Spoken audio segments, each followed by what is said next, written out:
close till I get up. Time is barely on our side.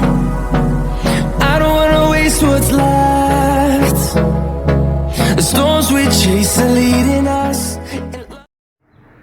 Fala galera, beleza? Sejam todos muito bem-vindos ao Shalom Centro Automotivo.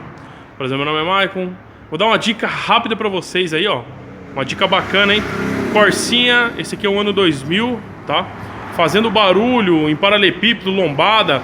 Você freia, ele puxa a direção para um lado. Nossa, as motos aqui tá passando hoje um barulho forte, tá? Bom, eu vou mostrar pra vocês aqui onde que é o barulho aqui, ó. Segura a câmera pra mim aqui. Ó, galera. Na homocinética, ela não tá solta, mas ela tá quebrada, ó.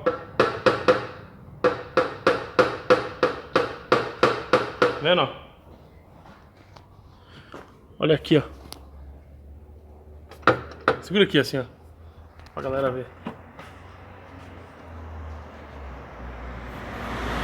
Ó, galera, vou pegar aqui na homocinética, ó. Ó. Tá vendo?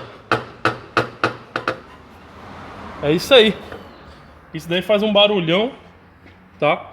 Então fique esperto com o seu aí. Eu vou desmontar aqui. Assim que chegar a nova eu mostro pra vocês. É isso aí, galera. Trocamos a homocinética do Corsa aqui.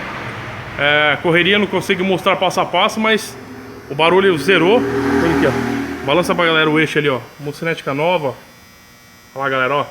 O Luiz tá balançando pra lá e pra cá, ó. Acabou a folga.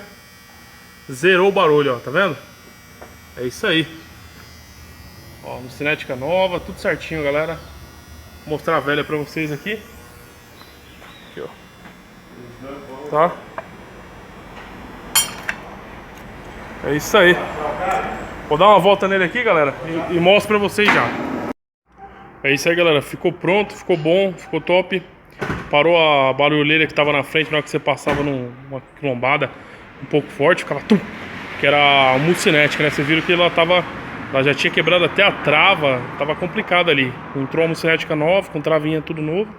Ficou zero bala, beleza? É isso aí, galera. Gostou? Deixa um like pra gente aí. Não é inscrito, se inscreve no canal. Lembrando que é uma dica super rápida, mas bem eficiente pra vocês. Bacana?